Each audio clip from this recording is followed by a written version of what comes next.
Petah Tikva. Today it is a city with about 250,000 inhabitants.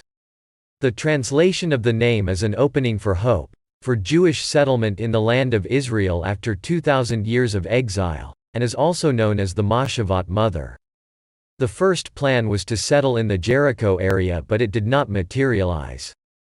In 1987, shortly after the establishment of Rosh Pina, Petah Tikva was founded.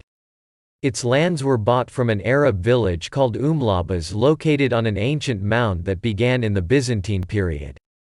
The old Jewish residents of the country and Jewish immigrants from Hungary organized for a new agricultural settlement, which would not rely on the distribution money.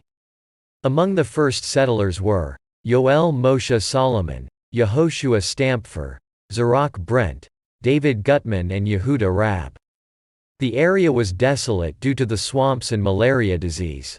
First they dug a well and found good water, and around it began to build the moshava. The first crops were brought in a camel caravan to Jerusalem and the bringing of the first fruits resumed. The success attracted many settlers, including the poor who could not acquire land, and settled on the banks of the Yarkon River, and were called the Yarkonim.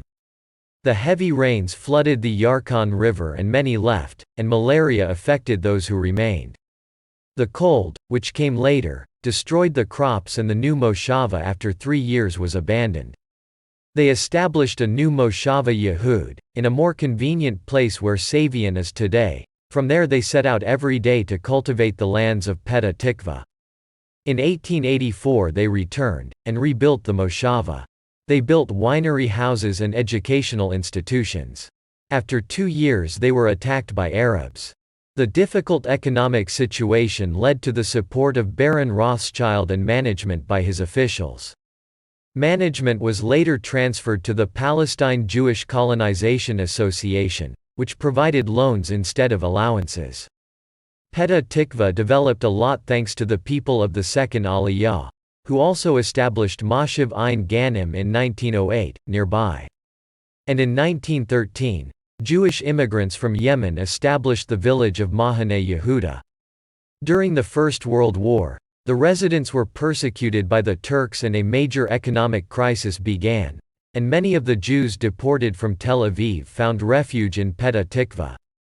The British occupied the country and built a railway that helped market the agricultural produce.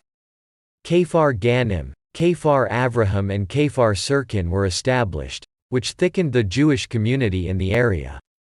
After the establishment of the State of Israel, the Amishiv transit camp was established. Many neighborhoods were built, which were united into a large city that grew rapidly, and was successful in all respects. Many immigrants and residents of the country inhabit the city that continues to be built and developed.